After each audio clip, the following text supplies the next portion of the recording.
ನಾನು ಮಾತಾಡಿದೆ ಅಲ್ಲಿ ಈಗ ತಾನೆ ಬೆಳಿಗ್ಗೆ ಮಾತಾಡಿದೆ. ಅವ್ರು ಯಾರು ನಮ್ಮ ವಕ್ತಾರರಿದ್ದಾರಲ್ಲ, ಯಾರು ವಕ್ತಾರ ಹೆಸರೇನು?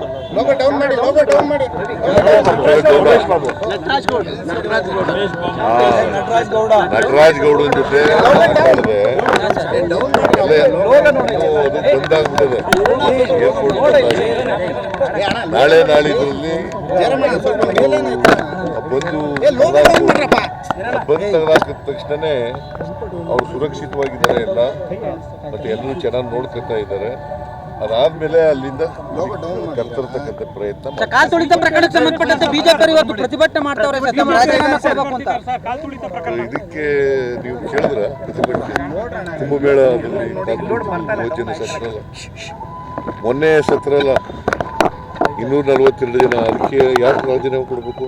ಅಹಮದಾಬಾದ್ ಪ್ರಕರಣ ಅದಲ್ಲಯ್ಯ, ಮೊನ್ನೆ ಅಲಹಾಬಾದ್ ಸಾಹೇಬ್ ಅದು, ಆಮೇಲೆ ಗೋಧ್ರಾ ಇನ್ಸಿಡೆಂಟ್ ನಲ್ಲಿ ಸತ್ರಲ್ಲ, ಅದ್ಯಾರಕ್ಕೆ ಕೊಡೋದು ಜವಾಬ್ದಾರಿ? ರೈಲ್ವೆ ಇದರಲ್ಲಿ ಸತ್ರಲ್ಲ, ಅದಕ್ಕೆ ಯಾರು ಜವಾಬ್ದಾರಿ ಕೊಡೋದು?